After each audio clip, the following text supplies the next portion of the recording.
You're listening to Gig Talk on KMI Studios. Now here's your host, Tim Kostas. Hey everybody, welcome to another episode of Gig Talk here on KMI Studios. We are very excited to be back in the studio after, like 3 or 4 weeks on the road doing our Gig Talk on location. Make sure you check out those episodes. But today, we're very excited because we're here with the one and only Patrick Jason. I'm honored, mate. Oh, no, you get a round of applause on top of everything else. There you go. Man, how are you today? Doing great. It's so good to have you here. Excited to be here, mate. I think we talked, okay, full disclosure. I was so excited to see this man when he got here. We've actually talked for about 40 minutes. I'm like, wow, we probably should have just friggin' pushed the button and started recording this thing because it was so great catching up. Patrick and I have known each other for our 15-year of knowing each other anniversary is next month, which... How do you keep up with all this? That's amazing. That's what I do is I have my feelers in the music industry and things, but we've known each other for a long time. It has been a long time. Patrick is the lead vocalist and bass player for Ultralush, as well as the bass player and vocalist for Blanco Diablo. I was just the bass player for Blanco. Oh, right. Okay. Did a little backing vocals more in our recordings, but probably just the bass player. Yeah. Yep. Gotcha. So if you wouldn't mind, why don't you take us for a little musical history tour of how you got into music and how you started doing the things that you're doing in your younger years and things. Oh, wow. That's okay. Or how you just got your start. What made honestly, you, what were your influences and honestly, things like that? I was going to be a graphic artist. Wow. I had no interest in it. And then for some reason, I guess about 20-ish, I just got inspired. I love singing a lot of 80s stuff, Sure. I was really, because it was 80s, Yeah. Just coming out of the 80s, rather. Yeah. And I don't know, I really got inspired to be a musician. Right. A couple experiences in high school, a couple stage experiences, and it really, I, for some reason, woke up one morning and said, okay, graphic art, it's not where it's at for me. I'm going to try doing this. And the correlation there, right, between yourself and Duran Duran? How's that? Oh, is that Nick and John were both graphic artist students, and that's where they met. And they were more into the art side of things, and they decided one day, hey, we really want to start a band, and they bought their instruments and said, oh shit, now we have to learn how to play these. I literally will always remember seeing that in Rolling Stone or something we were in art school, we met together in art school, and then one day we said we should be in a band, and then, okay, I guess we have to learn how to play these things now or whatever. It sounds very much, it sounds like a very Beatles thing, because the Beatles were very much the same way. Right. They started, they had the art school vibe going, Yeah, just trying to get into music and do things like that. I started off playing on a tennis racket when I was 7 years old. Of course. So I was to whatever records we could find in my grandmother's attic or something like that. I remember the ping pong sounds of guitar or something and we'd put it on, and it was a 33, but we put it on 45 so we could play it faster, because it was this is too slow, and then we just play with whatever we could pick up. Well, referring to the Beatles, though, the very first album I remember having was this fold-out album. It was a blue Beatles compilation. 1969 to 1970. I don't really recall. Right. But I just remember listening to that. That's where I discovered music. That's where it all began. 7 years old. Yeah. And going through your parents' record collection. Sure. And finally finding something that spoke to you. Right. That was it. Well, it's funny because I had to get into it from the side because my parents listened to Tony Bennett and I don't know, some old Dean Martin and things like that. At least you had that. My parents listened to country, oh wow, very raw country at the time, and that I grew into that.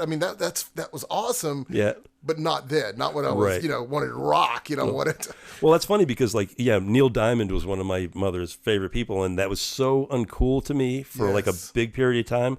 But now that I look back at it, Neil Diamond probably was pretty cool for that time period and things like that. And now there's a resurgence of it and things like that too. At least you had that. You know, like I said, I had Merle Haggard and Conway Wow. Twitty. I'm like, wait. Wow. And I'm still not much of a fan. I hate to say that. I don't want to offend anybody. Yeah, but in the that's local just- area. It's Yeah. not really, you know, where my heart is. To be Sure. fair. But I have an appreciation. Yeah. I have an appreciation. Yes. I do. I promise. I Are respect you from here? Yes and no. My mom's from California. My dad was from this region. Yeah. And just kind of grew up back and forth. Oh, okay. So because you do have a California vibe to you. You definitely have a New York or some more city thing than here, and it's like there's got to be something in the way. I've been fortunate to do a lot of traveling. Yeah. I've been, you know, both in the band and in my personal life, my family. Sure. Life. We've done a lot of traveling. I grew up going back to and fro. And that was an adventure. It's good. Kind of growing up in culture shock. I think that moving around is like I did a lot and when I was younger. I mean, I lived overseas for a while. I lived in Boston, moved here, moved back, moved to Florida, and I feel like that gives you just a little bit more of a taste of the world, or at least the country, than just okay, this is all I know. I grew up in Kannapolis and I lived here my whole life and whatever. No diss to anybody who's done that. I'm just saying that you do kind of get some different experiences and things like that. Absolutely, and it allows you to realize that you can travel. Sure. It opens up.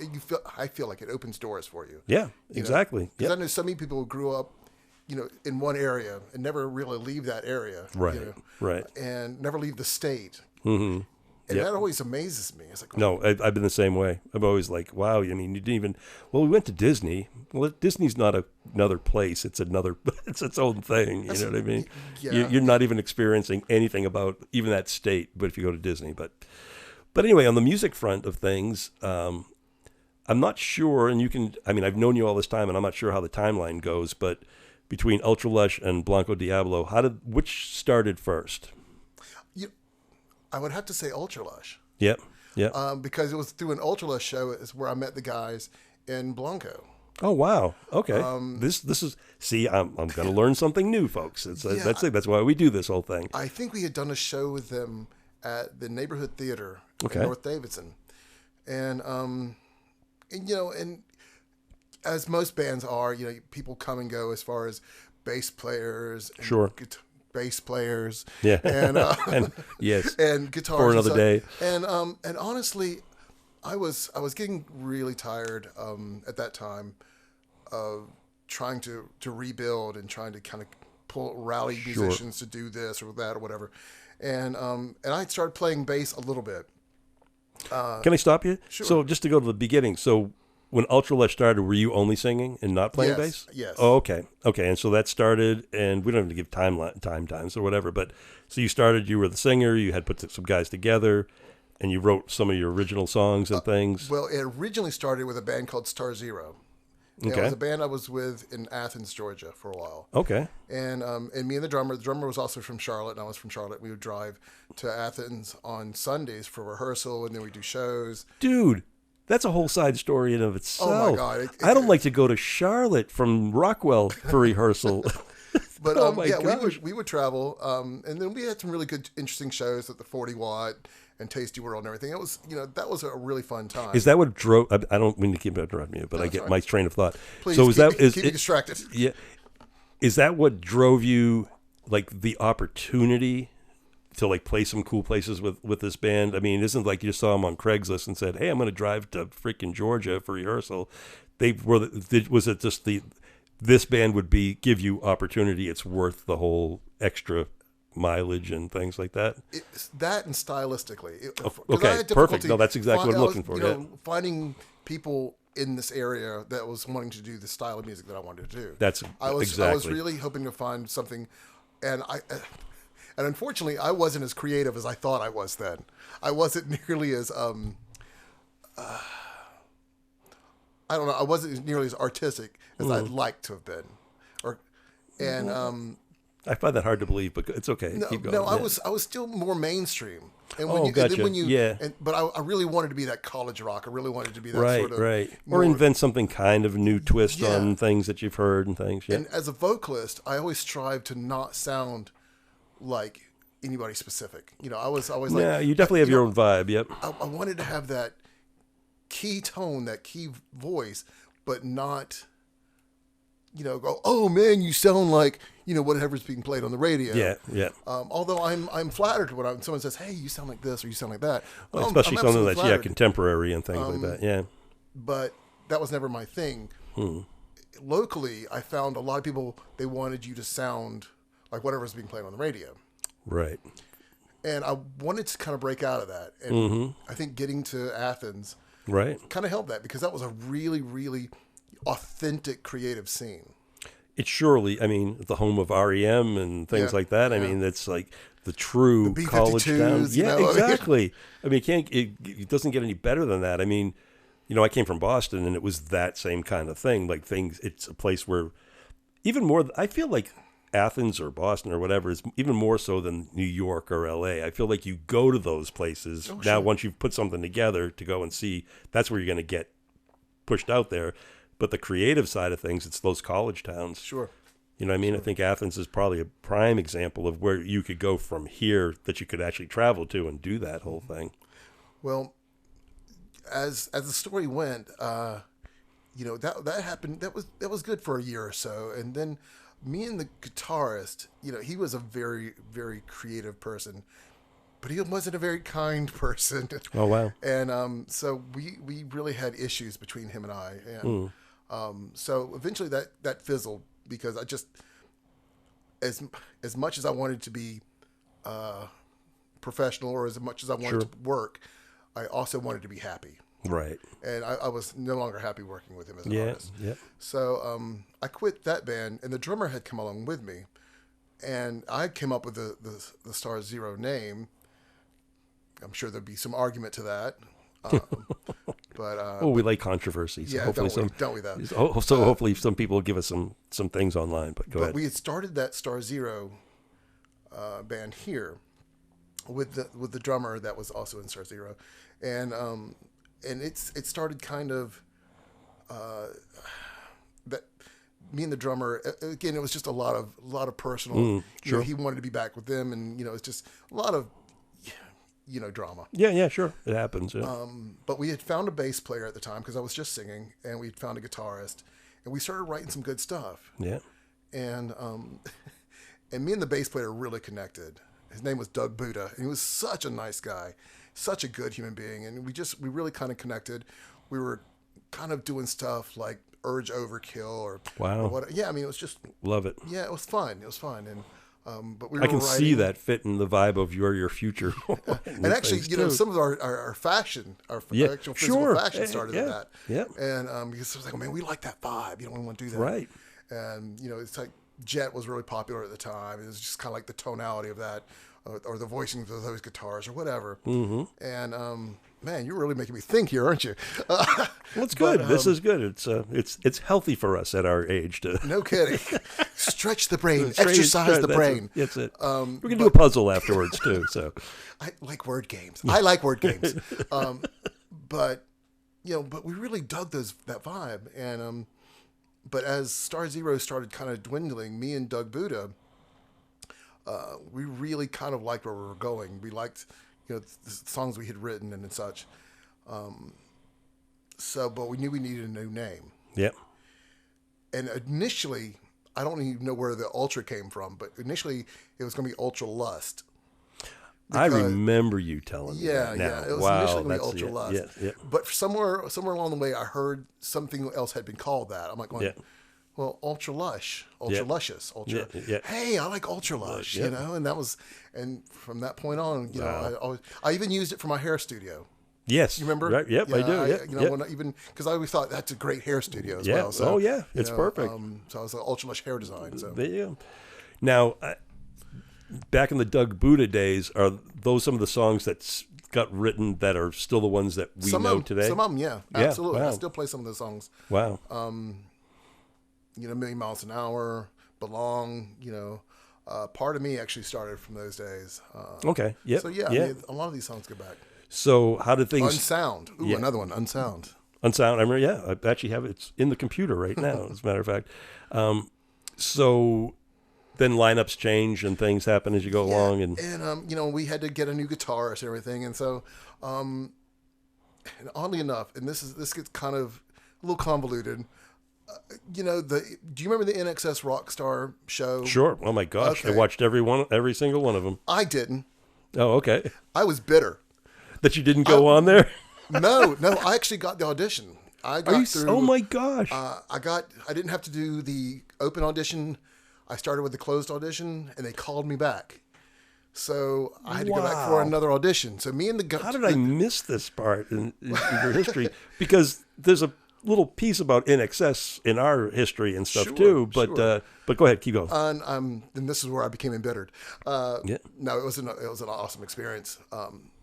So did you go out? So no, I didn't. Wow. But here's the thing: I did 2 auditions. The second audition was a closed audition. And actually, the first audition I did was a closed audition. I didn't have to deal with the public. Right. I don't know. A friend had suggested. They had contacted me. I went in, and we were doing it at the Milestone in Charlotte, North Carolina. Yeah, And, that's the place to. That would be the place to do it around here. It was awesome. Wow. And, well, they had I got it through that audition, and then they called me the next day. It's like, we need to see you again. You know, I need, you know, either I see you here, or I'm going to need to see you in Nashville. I couldn't travel to Nashville, so I'm working. I got my day job at the time, Right. so I go in that morning. I'm like, look, I got to go. I got I got an opportunity here. I'm gonna go. You know, I'm doing the NXS. I'm gonna try to do this NXS thing. And Yeah. they were like, well, you know, if you go, we can't promise you'll have a job when you get back. I'm like, well. Yeah. I mean, there's jobs out there. And There's that's basically what I said. I go, there's other jobs. Yeah. But they were ultimately very cool. And, Yeah. So Yeah, sometimes that's in the heat of the moment. Yeah. Well, I don't. Yeah, nah, we love you. yeah. So I went. I did that. You know, and they filmed it. And you know, This is in Nashville now. no, this is here. Oh, this it's here. is Okay, yeah, back- yeah, this is okay, back yeah, at the okay, Milestone. yeah. Because going to Nashville, that would have been like almost impossible. Not impossible, but more challenging. Yeah. So, but I had the open invitation to do either. So I was like, no, hell no, I'm there. Right. Can I cuss on this? I mean, Oh, I do all the time. Oh, fuck. I do all the fucking time. Okay, Yes. fuck. No, You go first. Go ahead. fuck. Fuck. So no, and I'm like, all right. So we show up. You know, I get my guitarist again, Dan Fournier. I used to call him Dante. I think he's playing with an '80s tribute band, something Tuesday. I can't think of it. Sorry, Wow. Dan. It's not Monday. It's not Blue Monday. Blue Monday. That's it. That's Holy Blue Monday. shit. Yeah, That's- amazing guitar. He's really He is good. amazing. I've seen him before, he's and I fucking- didn't know. Okay. He's fucking fantastic. Wow, that's awesome. But and we were honored to have him in the band, and me and him did some recording at Rob Tablione's Lost Girl, and Part of Me was me and him recorded those. That's songs. him Yeah, on that's him. on those songs. Yeah, and he's just fantastic. Oh, wow.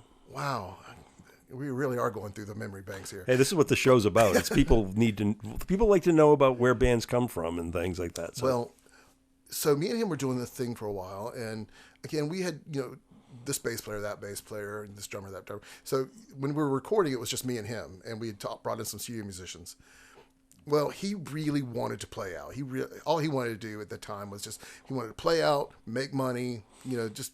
And I respect that. I get Yeah, that. no, I do. I know. I totally And understand. at that time, I still wanted to be the artist, Right. Oh, but I'm sorry. Let's go back to the NXS Rockstar thing. Oh yeah. Okay. Oh yeah. So he comes with me. He's playing acoustic.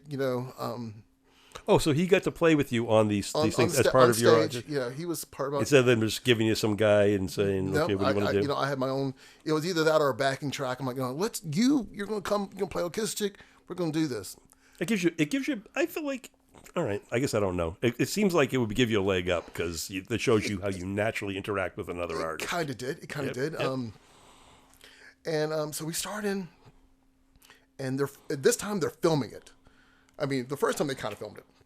This time they're really filming it. Yeah. And I'm like, okay, and so I did the song, and the producer's talking. He's like, I want you to do this. I want you to, like you're singing out to the audience. Can I and ask you what stuff. song you did? Do you remember? Oh shit! Hold on. You don't have to. I don't want to get you off track. Standing here. No, it wasn't that one. Hold on. Oh my god, I don't remember. Okay, it's fine. But, okay. Yep. Anyway. I'll get back to you on that. Yeah. We'll put it in the notes. I can't believe I remember. It's been a long time. It's been okay. a long time.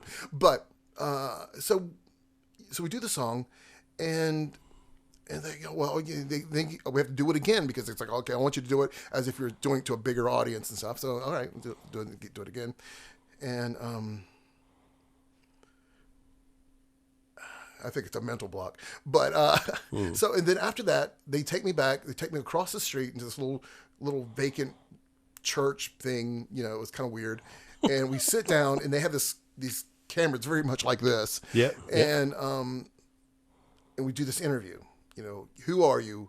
Why do you think this is it? You know, all that kind of stuff. And I'm telling them, and then okay, they call it a day. It seemed like really good vibe. You know, we gelled very well in the conversation. And so I leave. About a week later, I get a phone call from LA. And I'm like, okay. She's like, look, we're going to send you a contract. And you just fill out all this information. Yeah. I can't say if you made it or not. But you need to fill out all this information. Yeah. I'm like, I'm trying not to get too excited, but I'm like, oh shit! Yeah. Wow. And, how could you not? Like, so I was over the gosh. moon. I was excited, but when I get the packet of information of all the shit that I had to fill out, it took us 5. You know, I was a bit immature at the time, and you know, fortunately I had a wife who was incredibly, you know, switched on. She was an amazing woman. And I'm surprised she put up with me as long as she did. But we could talk about that whole kind of thing separately. Oh my goodness! Well, yeah, but she helped me fill it out. I mean, because they had to know my mortgage information. They had to know they had to know everything, dude. Interesting. I've never seen the behind the curtain of those reality things because I know people that have tried out for Survivor and things like that. Yeah, and it was. I felt like it was probably same kind of thing because it's you know, the talking on camera and your life and blah blah blah. But I guess they needed to know how stable I was. Sure.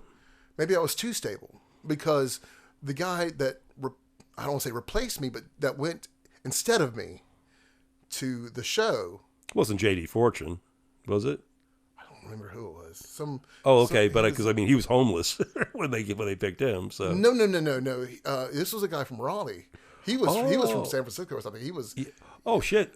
So okay, keep going. So no, they picked someone from North Carolina. Yeah. But I thought it was going to be me. I've watched every episode of that show. I've put it on freaking VCR tape. I've seen it 1,000 times. He would be so good. He was eliminated the first episode. Right. I was gutted. I was absolutely gobsmacked. I was gutted. I was like, so can we damn you in excess? You know? So it just you filled out all the paperwork and then it was just like, did you get a call like, sorry, you just didn't even get that whole thing? Then it's like, okay, here's the cut, and then you saw it on TV. Yeah, that's big. You know, and I kept telling myself I need to call them. That's one of that was the life lesson there. It's like, well, if you ever get the opportunity to do something, follow up. Show how much you care about. Well, not to pour salt in the wounds and stuff, but I mean, I have heard stories of people that were in that same situation, and they called and they pleaded their case, and they have convinced producers sometimes. But I mean, who knew that then? Yeah. This is a whole. Like, it's easy to sit here now when Survivor's been on 50 seasons and people tell these stories of doing this shit, but that was brand friggin' new back then. Nobody even knew, like, how to do this stuff or whatever. And but, dude, you would have been so good. I think it would have been awesome. It would have been a great ride. It would have been so much fun. And that's kind of where the original idea of wanting to do it, once I got over the emotional... pain of it. Once I got over that, that's where the whole idea of doing the INXS Tribute Act. You know, I'm going to tell you something. There's still a need in this area for that INXS band. I believe you're right. Absolutely. No, because there's a lot of tribute bands around here, and there's a lot of places that tribute bands play at. And I mean, there will be unnamed Pearl Jam tribute band that was thinking they were going to get rid of their bass player, and they contacted me and said, hey, would you want to come and do this? And I'm like, yeah. And then they didn't get rid of the guy, but they play a lot. Mm-hmm, sure. And I feel like here's the world of music. You know what I mean? You can try to do your originals, which is the artistic thing to do, and you can do it. It gets harder and harder and harder all the time because people care a little bit less, but there's still a place for it. Sure. You could be a cover band and play a bunch of places, and that's getting to be less and less or whatever. The tribute act, I feel like there's places that you can still play. You would have to travel to some degree, but, there's, whatever it's called, not Mad Life or Mad something in Georgia. There's places that, like, really dedicated on a nice stage. Lincoln like Theater. That you're definitely. You are, like, on the small level of the real band. I mean, in real theaters and things like that. And they promote them, like, and it's ticketed stuff. You want to go see Jeremy's 10, the Pearl Jam band or whatever. It's, $20 to go see a tribute band, and it's not even about money stuff, but you'd be able to play on cool stages and things like that. I like the theater of it. Yes. I love the theater of it. And that's what you got to do is find the people that will commit to the theater piece play too. Play the role. Yeah, absolutely. You got to play the role. If you're supposed to be Robert DeLeo or whatever, you got to do everything you can to... If it means wigs and this and that, trust me, mate. Freaking do it. Trust me, I've got a story for that coming. But so all of that happened, and then Doug Buda, he was still kind of playing in the band at the same time, on and off, and so Doug Buda finally realized he didn't want to be a musician.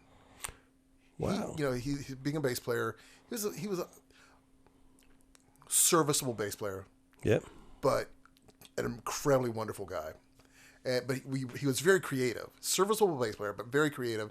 So that goes along with another philosophy of mine, where I would rather have someone who's serviceable, who's capable, who wants to do more, who's got the drive, who's got the artistic integrity, and who's got... That's what my buddy used to say, the will to be weird. And I don't mean that you got to be crazy, but...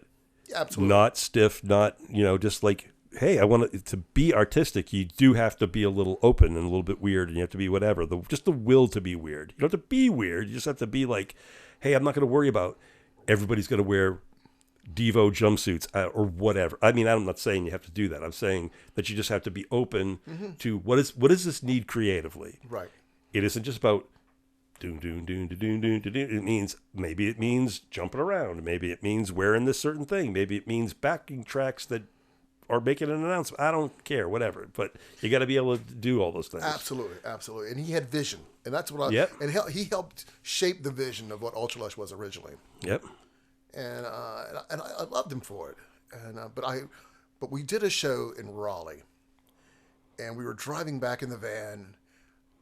And I look in the rearview mirror as I'm driving. Yep. I look in the rearview mirror, and he's kind of sitting back there. His head's bobbing, kind of half asleep. But he looked deflated. He just looked deflated. Right. And then like the next rehearsal, we had the conversation. He's like, "Look, I love the idea of creation, and that's what he does for a living. He was a web designer at the time. Wow. Okay. And he's just a very creative art student, graphic artist. Yeah. And so he was completely deflated, and he the next rehearsal, he's like, "Look, I just can't do this." Wow. And after that, and that's when I picked up the bass, and and tried to learn, and tried to teach myself. Sure. He helped me, and I kind of again, I was just serviceable, barely serviceable at the time. So you really, before then, you were like, from where you are now, you just kind of jumped in from the side then? Yeah. Wow. You weren't like me. Like, I played guitar when I was, my first lessons when I was 10 years old. It's like, and I never was very good for a big chunk of time, but it's like, at least I kind of, wow, that's amazing coming in from this. You're like, but you're creative and you're a musician and whatever, you're a singer. And so now you understood it more. But I mean, to come in from the side door is pretty freaking amazing. I had an acoustic guitar, but I knew A and D and G, and I played the acoustic guitar, but the chords. But no, I never would have thought that. I thought you were going to tell me, well, I was in the high school whatever when I was 12 and started. I was well into my 20s, maybe late 20s, maybe almost 30 by this point. And, that's amazing. So I did that for a little while. I was into my 30s at this point, actually. Yep. I was about 35. And we did a show, Ultralush had done a show with Blanco Diablo. And I liked Blanco. Jamie Ray was just, like I said, the man's in the stratosphere when it comes to his talent. I mean, he's just an amazing guitarist, and I felt second to none. But we'd done a lot of shows with a lot of people, and I didn't really pay much attention then. I was just, got in, did my thing, and kind of.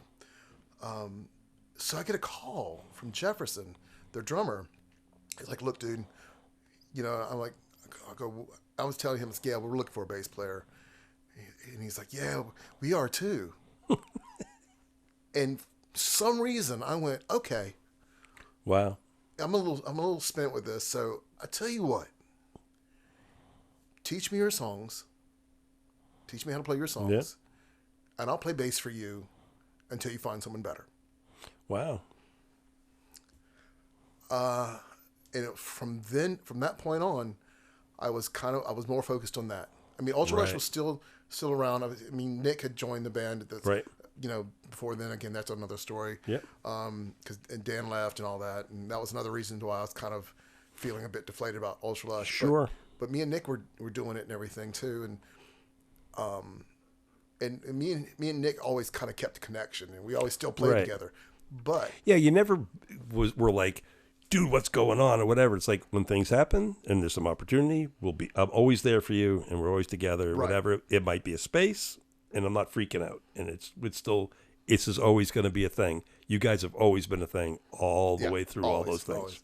And I was very fortunate to have found Nick Plez. He's just freaking Nick, amazing. Yeah. And Michael Escalante.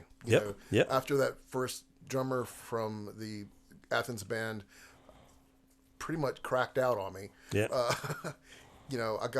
was able to jam with Mike Escalante, and we've had some ups and downs together, but he's like a soul player to me. We've been together for so long. The lineup you have right now can last forever. Yeah. Because it's three amazing guys, three amazing talents. You guys can come and go whenever you want to do things and do whatever, and it's always going to be great. So I hope you can edit it down to the more interesting parts here, because I'm giving you the whole story. No, this is what people want to listen to. Actually, this is what people like. Because I can tell you right now, because they're more interested in this kind of like real stories of the road and stuff. I had no idea what I was in for when I joined Blanco. And they liked me because of my personal style. Right. My Ultralush style. Yep. The way I dressed. Yeah, right. Yep. But when they started teaching me the songs, Jamie Ray had a very, very strict, I don't say policy, but it had to be right. It had to be in the pocket. It had to be in the pocket. Right. And I come from a very loose school of playing. I'm like, hey, I'm punk. Kind of punk. Yeah, where it's like, it doesn't matter if you kind of like, whatever. He was very structured. I can I've watched your videos. I've listened to your music for both bands and things, and I can 100% believe what you're saying about his style is very tightly put together and things like that. He's just, I think, second to none as far as his playing and his singing. He's got kind of this Aussie thing going on. Super. I mean, everybody will actually feel that right from the beginning. Yeah. So we were very lucky, and me, him, and Jefferson, we just started off and. And they had already started recording their first album, Paper Poison Revolution. I came in and helped a little bit there, helped more of an investment than anything, and just kind of get it off the ground. And within 6 months, we had signed to a record label out of New York. I remember seeing pictures of you signing in the office, signing the. That was actually, I think, our second. Oh, is that this? All right, okay. I remember seeing something like that. Yeah. But our first one, it was Rock Ridge Records out of New York. Oh, okay, yeah, that is different. Yeah. We were on this same label as Psycho Stick and Sister Hazel and stuff like that. Yeah, wow, yep. But it didn't last too long, maybe a year, because we wanted to do more than they wanted us to do. We're like, we want to go to England. We want to go play the UK. And they're like, no, you're just wait. No, we're doing this. Wow. It's interesting. We are going to support /finance, whatever that means. It was supposed to be a development deal. It turned into more of a distribution deal. Right. Yeah. Right. Yeah. So when you put that record together, were they paying for your studio stuff? No. Okay. No. But you guys do your thing, and then we'll get it out there for you. Right. It was on Warner Brothers. I mean, There's there's obviously value to that. Sure, I mean, I can see that more now even than when you guys did that, because that's a huge piece. Because you know how everything is now. It's like, you get famous on YouTube, and then we'll support you. Absolutely. There's no A&R like, hey, I'm going to see you in a bar, and then I'm going to pay for 4 albums worth of stuff and distribution and freaking marketing and stuff like that. No, get famous first, and then we'll buy you. Absolutely.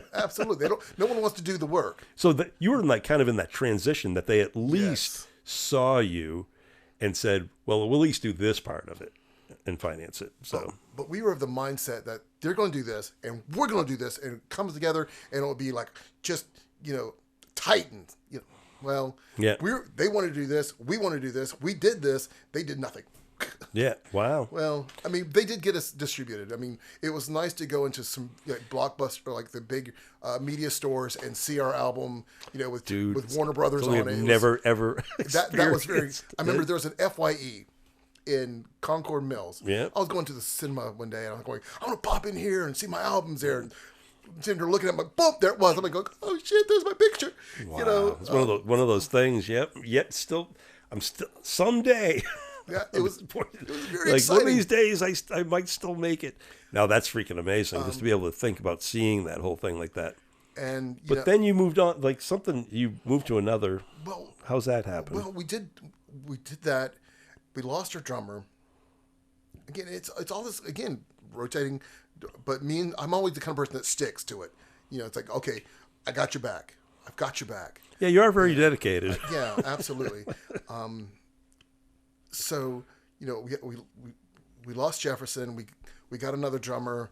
We started working on the second album, Killing Kings, and so we're going. We've done some tours in England by that point. We went and played some festivals, and then we played our first festival. How does that work? Did you finance that? We financed that. Yep. Absolutely, because record labels like no, and we're like, yeah, we're going to do this. We got an opportunity to go play. Did we play for free? Absolutely. Yeah. It became a vacation for us. We're going, hey, let's go Dude, experience. What better? I mean, you're playing in England. Like, yeah, I'd pay for that. And the guy who does Rock Reaper Records or radio, Rock Reaper Radio, Keith, he was a stage manager of that show. He loved us. Yeah. He came in, and he became our gig man. He became the guy who booked shows for us. So from that point on, we started flying over there every 6 months, every 3 to 6 months. I remember, yeah. And we started playing there. We started before I stayed there for 2 weeks. Started 3 weeks, 3 months. Wow. And Keith was our man. He got us set up. Now, did that, once you started, like, say you went the first time and you paid for whatever, and the reason I ask these questions is because this show is kind of like musicians for musicians. Sure, like people learn things about, hey, I never done that and I want to do this, and people ask about how to get gigs and shit like that. But once you started doing it after a while, was it kind of self-financing? Did you make enough bucks to pay for your while you're staying there and things like that? We made enough to stay there. Right. We made enough to get there. Right. Really. Yeah, I'm not even talking about making... we didn't really make enough to live on. No, I got you. Yeah, because when I was in the band, and just as an aside, like in Florida, we came up here and did like 3 different 4-night tours, South Carolina, North Carolina, from Florida. And all it ever did was like self-finance. Sure. We made enough at all the gigs to pay for to stay in a nice Airbnb, to eat the whole time, gas, blah, blah, blah. And the guys might have put $100 in their pocket after 4 days or whatever. But then you get to play somewhere else. Sure. So I feel like it's the same kind of thing. After a while, it's like, hey, as long as this place can pay us a couple $100 yeah. or whatever, this and that, to go and play, and it pays for someplace to stay, to eat, to do it. I would do that freaking all year long. It got us petrol in the van. Yep. It got us food. It got us pints. Yep. It got us, Yep. and it's got us, place to lay our heads. Yep. But we were also very fortunate because we met so many beautiful people, right, who just wanted to help. They wanted to be part of it, right, and they let us stay. Yeah. And I got a huge story about that. It's we went to England to record our second album. we had lost our drummer. So me and Jamie went, just me and him. Yeah. And we met, our Keith got us, our road manager got us connected with Dave and Nink, who had the stud farm. And we ended up staying on the stud farm, and they in the barn, Right. in the Wow. tack room. Yeah. You know, and they had a little shower house outside, and they had a little caravan that we could stay into. So we stayed in the caravan a little bit, and then we ended up staying in this tack room. We had our own individual beds, and in this tack room we had set up a studio where we auditioned drummers. Wow. And we had auditioned several drummers. This doesn't even talk about the tour we had done just before then without a drummer. We had to find another drummer Wow. to do that tour. Right. Who a 16-year-old kid, Charlie Skeggs, came and played, this 3-week run with us. Wow. It was an amazing kid, man. His name's Charlie Skeggs, amazing. And but then we went back. We were already booked for the studio, so we had these songs, and we had to get them together. And we booked with Chris Sangarides. Yep. And that was, legend. Yeah. Legend. Ozzy. Yeah. Thin Lizzy. I Yeah. mean, just the list goes on. And he became like an uncle to us. He was just such an amazing person. So did he produce that? He produced Yeah. it. Yeah. Produced it, recorded. And but so we were there, and we were staying on the stud farm, and we're auditioning drummers, and it was just crazy. And but again, it was out of the love that these people were just bringing to us, giving to us. Yeah. We were just very fortunate. Yeah. That's amazing. Amazing stuff. Hey, I'm only looking over the clock because we're way over time for the first segment. What we're going to do is we're going to take a break real quick, hear from our sponsor, come back, and then we're going to play a video or two from Blanco and hopefully from Ultralush, and then we'll wrap it up with what's going on next. Awesome. So we will be right back here on Gig Talk on KMI Studios. Thank you, Tim. You're listening to Gig Talk on KMI Studios.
You're listening to Gig Talk on KMI Studios.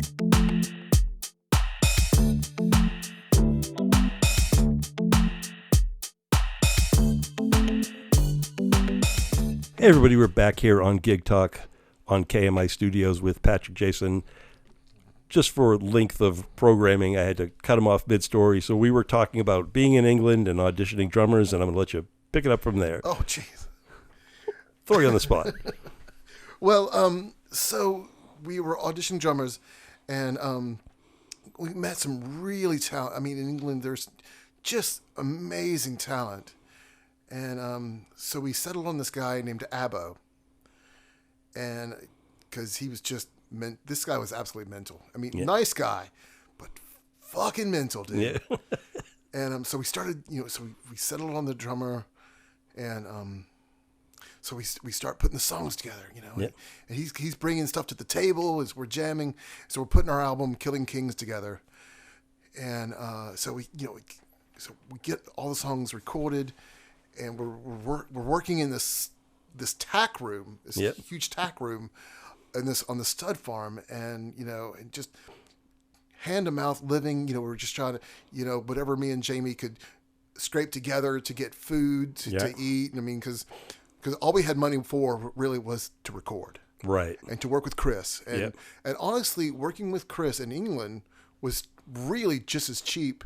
Right. As recording here, we just didn't have access to our jobs. Right, exactly. So I mean, we'd play little shows to try to scrounge money to buy some egg. Well, we didn't have to buy eggs because on the stud farm we could just go and pick fresh eggs, and we had bacon and whatever we could get, just scrounge. Yeah. And beans. The English love their beans. To do all that, I would eat beans for a month. Absolutely no, and English beans goes with everything. Yeah. And I really started enjoying, proper English tea. Yeah, there you go. So, which you do to this day. I've seen that. Absolutely. So we ended up going to Kent, down near Dover, to record this album. We meet Chris, and from what I thought, and we met him through another musician, that through Keith. A tour ago, we had the good fortune of meeting Mel Galley from Whitesnake. Wow. He was one of the original guitarists for Whitesnake. He also worked with, he was the original guitarist for Cactus from back in the 70s. And so we had the very good fortune to meet him. And he kind of gave us a good word to Chris. Wow. And through that, we got the chance to, go and record with Chris. And so we were there down in Kent, Kingsdown, and we meet, who the guy who I really felt like took my musical experiences to a whole nother level. Yeah. Yeah. We get all the stories, we got to hear, because he was one of the original, producers. He didn't finish the album. He started it with Ozzy's Blizzard of Oz album. Wow. He did Thin Lizzy's Thunder and Lightning. He's the list goes on. And he was even a tape monkey for Peter Gabriel. Wow. He worked with Japan. Wow. It's like exactly. You're like, I'm in the same group like this or whatever. It's fantastic. I remember my wife at the time had come to visit us in the studio. And she came out of the restroom. She was like, I just went to the restroom where Ozzy had taken a crap before. Yes. Yes. Notoriety. Yes. That's it. I'll never forget this moment. That's it. That's incredible. Yeah. And I felt the same way. Of course. How can you? Oh my gosh. How can you not? Like, you're in that. Like, America's so big, and you could maybe. I've been in a recording studio where Peter Wolf from Jay Giles' band recorded his solo stuff. I mean, that's like this level compared to that, what you're talking about. Oh, but still, it's like, that's brilliant. Hey man, it's really cool that to do that, And, so, but just to know, to hear the stories, right? We got to hear, he was also being considered to do Ozzy's Ultimate Sin album. So we got to hear the tape demos from that. Yeah. And that was like, wow. Yeah. So, but he gave us the stories, but he was also, he was an amazing producer. Yep. He really helped us make. He our understood song. what you guys are looking for. He understood and our things. vision. Yeah. And he shared our vision. Yeah. He wasn't just like, okay, you're going to do what I want you to do. He's like, no, he listened to us. Or not even like just an engineer. How was that take? I don't know. What do you got to play it back and whatever. It's like, no. Be part of this. He was in every step of the way. Yeah. And we really felt that the first album with him, we really felt that. But that second album took that to another level. Wow. Because about 6 months later, we came in, we did Killing Kings, and we released Killing Kings on our record label, Kingsdown Records, which is kind of a nod to that area. Yeah. But man, that was an amazing time. We were like 2 miles away from Dover. Yeah. So we went over. We caught the ferry in Dover, went to Calais. Yeah. What an amazing time. Yeah. So we released that album, and during that point, we finally get a solid bass drummer, and which was Brad Snipes, and it was really good for a long time. Really. Was he from there? No, he was actually from down in South Carolina. Oh, okay, yeah. So you got him, and you brought gotcha. Okay. And we let Chris finish the mix, and he sent us the final copy, and we released the album on our own little label, and which was very successful. I mean, we got some really good play out of it. Yeah. We actually became one of the judges' picks for the Punisher 2 soundtrack. Oh my gosh, that was cool. Wow. And, so that's out there somewhere. We're on the Punisher 2 soundtrack somehow. And isn't Eddie Trunk like a or am I jumping ahead? No, we met Eddie at what do you call that big convention, NAMM convention. Oh, NAMM, yeah. Well, we'd send him some stuff before. Sure, and, no, actually, oh gosh, we may have met him in Philly when we did the All Things at Rock convention, because we were there when we were doing shows up and down the East Coast, going to Rochester a lot. We did that, and so we got to really meet him. And we actually played with Artemis Pyle on stage. Wow, yeah. Which is the drummer for Leonard Skinner, and which was an experience. But going back to Chris, after just working with him a little bit, he becomes family. Yeah. And and I started calling him Uncle T-Bird. Yeah. Because he drove. I don't know the year, but it was like an old Thunderbird. Yeah. And his name Chris. Yeah, Sangarees or Chris T. So Uncle T-Bird. Yeah. And riding with him in an American style car on the English lanes was terrifying. I've been in a car just as a passenger in England a few times, and it was like I wasn't even driving, and I'm like, I never would be able to figure this out. I've tried driving there a couple times. I tried driving the van a couple times, and I ended up in the hedges. So I was like, no more. Can't do this. Nope. He doesn't get to do this anymore. But so we did that, and then we come home, we release it, and everything's good, and we do some really wonderful things. Play some great shows. Amos's, a lot of Music Farm. We had the opportunity to go out west and play the Whiskey. Wow. With our previous drummer, we did get the chance to go out west. We played the Whiskey. We played L.A. We played Las Vegas, and that was fun because we flew to Vegas, rented gear, traveled from Vegas to L.A., played, came back, had time in both. Yeah. Amazing. And playing the Whiskey was an honor. Oh, my gosh, yes. So, and again, there's always all these sub-stories to all this, so I'm trying to get the highlights. Yeah, no, this is perfect. You're doing great. So we go to come home, we do all that, the Punisher soundtrack, all that, and then we start writing our third album, and we're working with Brad. And he's a really good drummer, and Jamie's really come up with some great stuff, and I was able to really contribute a lot more to this album, and it's really fun. Yeah, at this point, like you're cutting your teeth, and you're really So we ended up flying back to England, staying at the bunker in Kingsdown, and staying at the bunker. And I'm sure probably Jamie remembers this a little different.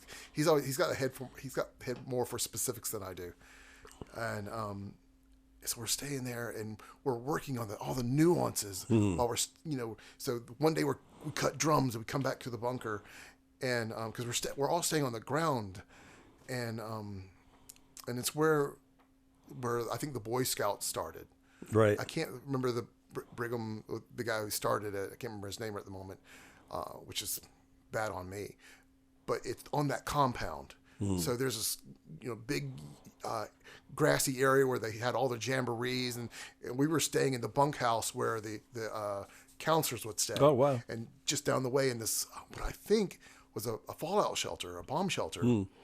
Because, I mean, look, we could see the channel right there. Yeah. And across there, we could see Belgium Yeah. and France. So this is, I mean, probably a Wow. lot of bombs. So Yeah. the studio was in the bomb shelter. Yeah. So we were back there with Chris, and so we'd go and record the drum tracks in this little tiny room, not much bigger than this. And then we go back to the bunker and we like work on all the nuances, the vocals and the whatever, and again, Chris was really involved at this time. He was really, each step of the way. And he never took much credit for that. He just like, You guys gave him credit for it, though. I remember Absolutely, all the time. absolutely. Everything was made sure it had his name on it. I saw it that. was never required by him though. It Nope, was never, but no, that's just out of respect. absolutely. And so that was, so we finished that, and then we came back, and but during the course of that, they were putting together him and this guy named Dave from the Straubs, and the Straubs was a band from the '60s, a pretty big band from the '60s. And I wish I could remember the songs. I don't have a head for specifics sometimes, but he was a nice guy, and they're putting together this Dark Lord Records. Wow. Him and Chris put together this Dark Lord Records record label, so we signed with them. Wow. And unfortunately, during the course of all this, and while we were in the recording studio that second time, we heard Gary Moore had died, and that was Chris's almost best friend. They were like really tight. And that was a very upsetting time. So we were trying to be very mindful and respectful of that. Sure. Yeah. Hey, man, you need some time or And, whatever. so that, and then, but after that, so we sign and everything's really moving pretty smoothly. But Chris passes. He gets very sick and he passes. Wow. And that was a great loss. My gosh. Yeah. And just we play some shows, and I don't know, just the momentum of the band it was not really the same. Right. I think we all had very different visions or whatever. I'm not 100% certain. Just kind of, it was never like this big defining moment. This is it. We're done. It was just so many more of those situations are that. People think it's going to be like, I told Axl for the last time that I'm not whatever, and then we were just done, and we never showed back. No, it's like things partially fade sometimes, and I'm Yes. sure with Chris passing too, it's just like you've kind of lost he wasn't, it's kind of your anchor or your guiding light or your whatever you want to call it, something, you know what I mean? So it's like it impacts you more than people think. It's like, well, he was just doing this. It's like, no, he's he's a member of the team. It felt like right he there. was. He was part of the family. Yeah. And that's what it felt like, a family. Well, and then we just kind of, and I think I cursed it, honestly, because I had a picture of us on the marquee at the Whiskey. And then our last show that we ever played, our name was on the marquee at the Rabbit Hole in Charlotte, North Carolina. And I was joking. I swear I was joking. Please. Oh, but I go, oh, how the mighty have fallen. Yeah. And I had, I posted those two pictures. Yeah. I was being funny. I always Yeah. think I'm funny. I truly am funny. But obviously that was, it was prophetic, I guess. I don't know, because that was the last show we played. And it's like, well, I'll see you next rehearsal. Yeah. And then something happened and we didn't rehearse, and then something else we didn't rehearse that week. Yeah, Because we used to rehearse every week. And then it was every 2 weeks. Yeah. Well, but we were always very adamant about getting together, because Jamie was very adamant about keeping that pocket deep and solid. And I mean, if it wasn't solid, we wouldn't do that song. If it wasn't solid in rehearsal, we wouldn't. We would rehearse in England, because we were there for great periods of time. So we would rehearse in England, and I was excited to play "Give It Till It Feels Good" in this coming show. It's a big festival, but we could not get the pocket. Yeah. And it's like he scrapped it.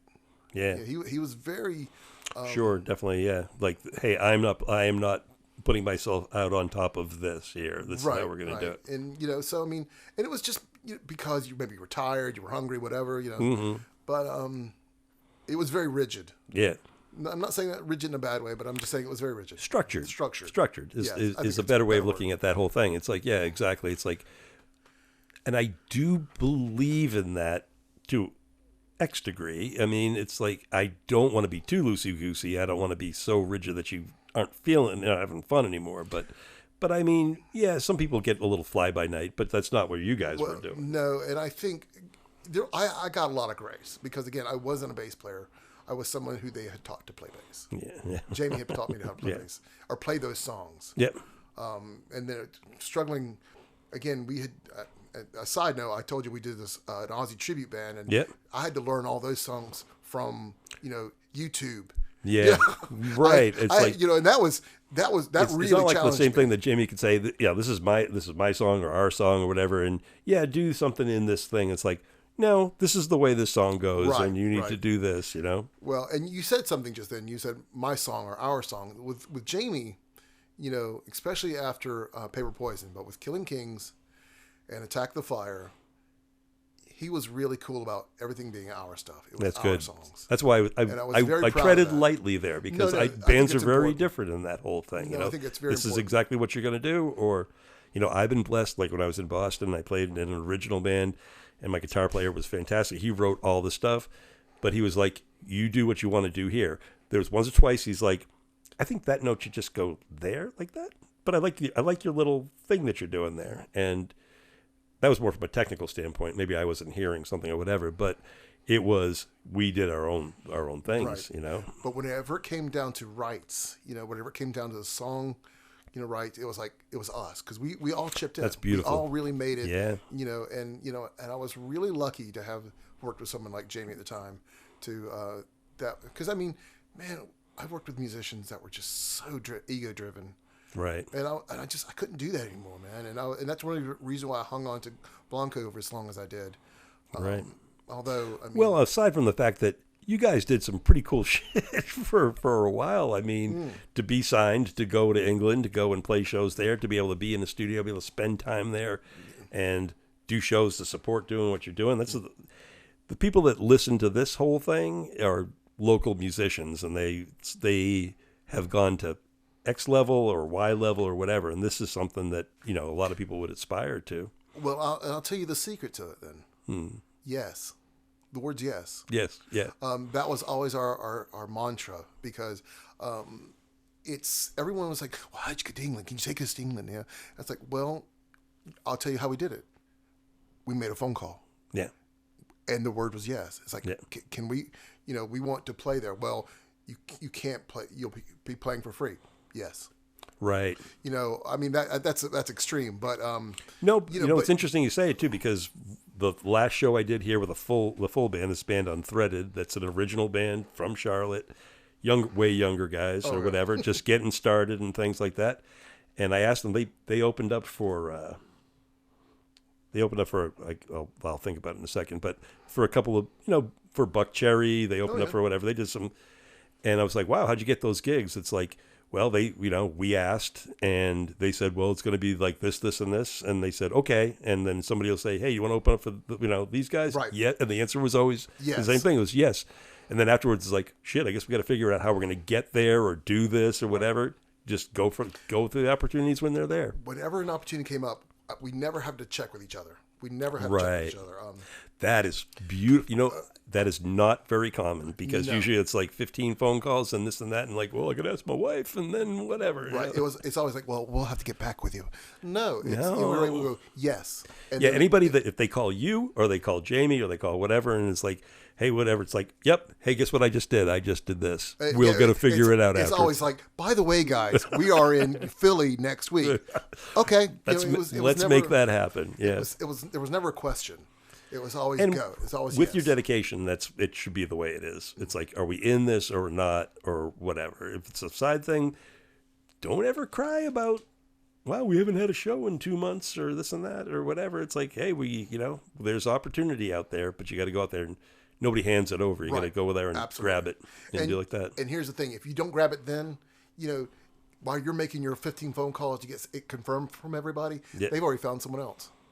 Oh, no. Yeah, that's the thing. It's like, especially as it levels up, it's like, yes or no, boys, right now, because I got 3 more calls I can make, and Right. I'm going to get a yes next call. And So I need to know now. I need to know now, because So- I don't. and so Those we guys were- don't have the time. Can you imagine that?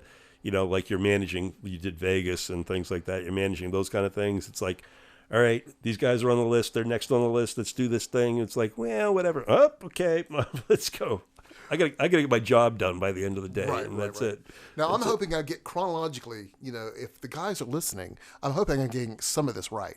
So No, it's been a while. But Well, that's good. But I think we have the overall. Yeah. The overall thing is nothing but love. That's it. There's definitely nothing but love, and it's been some great musical stuff going on and things like that. And that's been most of the Blanco stuff, and after we just kind of, but during the course of that, Ultralush has always been there. And so me and Nick kind of picked up, it's like we're not quite as serious as Blanco. We're not quite as, but we're dedicated to the music.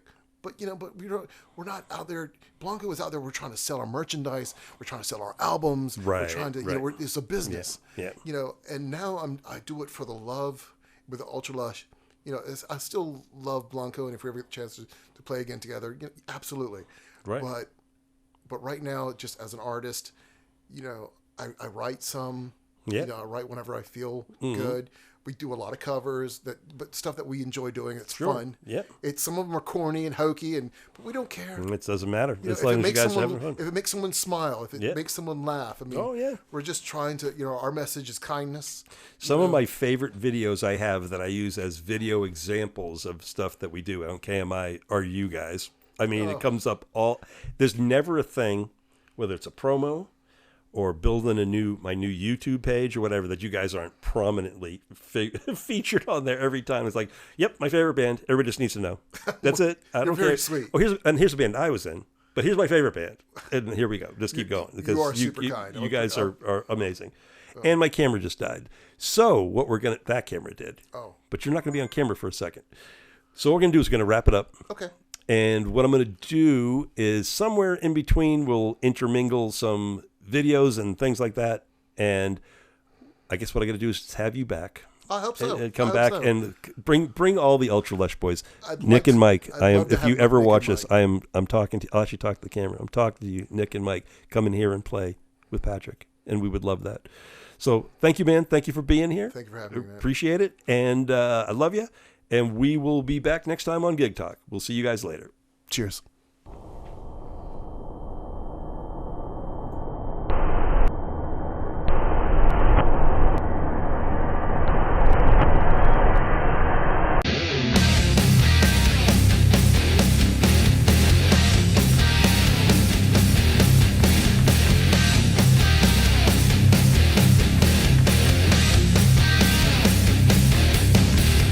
Shadows fading, your time is waiting.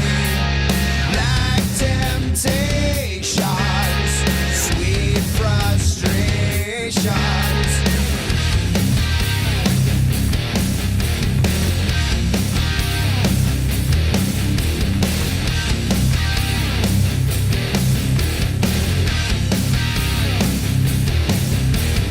Bound by fire, my desire, hide the traces of dead gold cases. Misery loves your company, keeping pretty in pieces. Misery loves your company, keeping pretty in pieces. Shadows fading, your time is waiting. Hide the traces of death.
You're listening to Gig Talk on KMI Studios.